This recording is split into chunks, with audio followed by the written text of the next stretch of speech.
Dr. Connson Locke, Assistant Professor of Management here at LSE.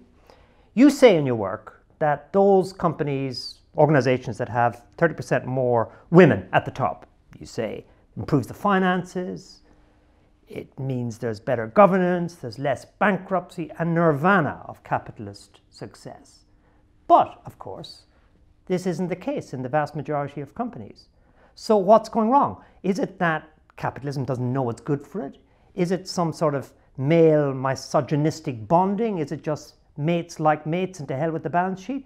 Why, if you're right, is it not obvious everywhere that we need to build up all the women in the boards and that they are being built up there?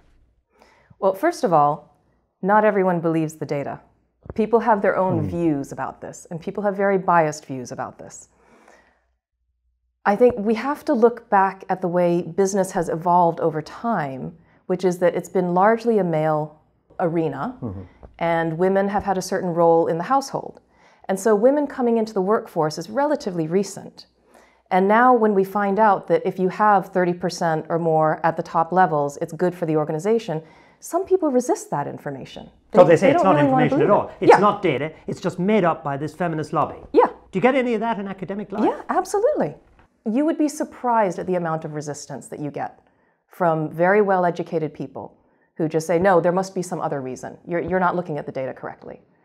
But are the women who've made it, as it were, are they not sort of by definition kind of ersatz men? Because the system is so structured, the women who do it are, if you want to use the famous example, Margaret Thatcher types, in which case they ought to be making the same mistakes as men anyway. So there's a kind of fallacy in the middle of it, which is that the women change things, whereas the women who make it are the women who don't change things.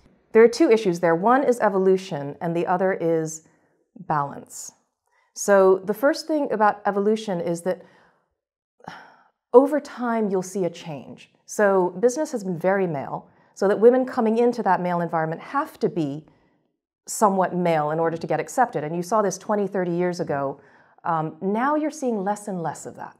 And so over time, things will change. More diversity will be accepted. So the more there are, the easier it is. Yes. Are you kind of stereotyping, I mean, we talk a lot about stereotypes here, stereotyping women. So the notion of a woman is somebody who, to look at another bit of your work, flirts effectively, whereas guys don't flirt. Or the notion of a woman is more emotional, more holistic. You're almost saying a better manager. That's not true of all women, just as it's not true of all men. Absolutely not. Absolutely not. So when I talk about these things, I remind people about the bell curve.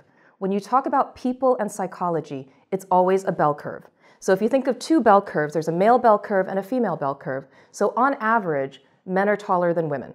But there are men who are shorter than certain women, and there are women who are taller than the average man. And so when you look at this bell curve, it doesn't mean that all women will behave a certain way or be better or whatever.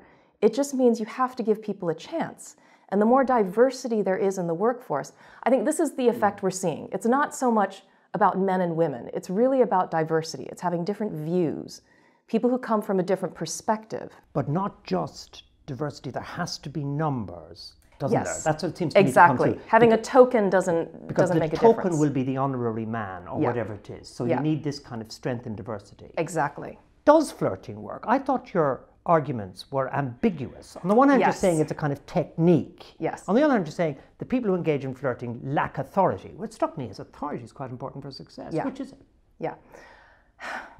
So we were not doing the research in order to prescribe whether or not people should flirt. We were doing it to find out, this is something people do already. Does it work?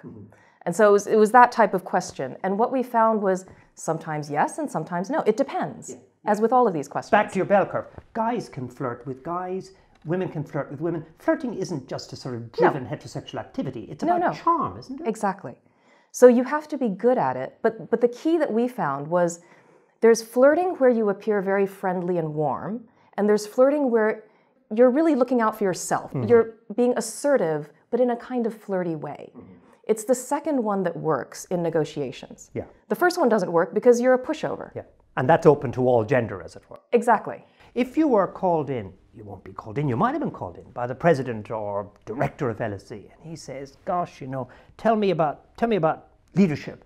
What should I do? One thing to improve leadership at LSE. It's fine, but I want to make it even better. Is it structures? Should I make some speeches? Or what should I do? What would you say to the director, the president of LSE? One thing to improve management here.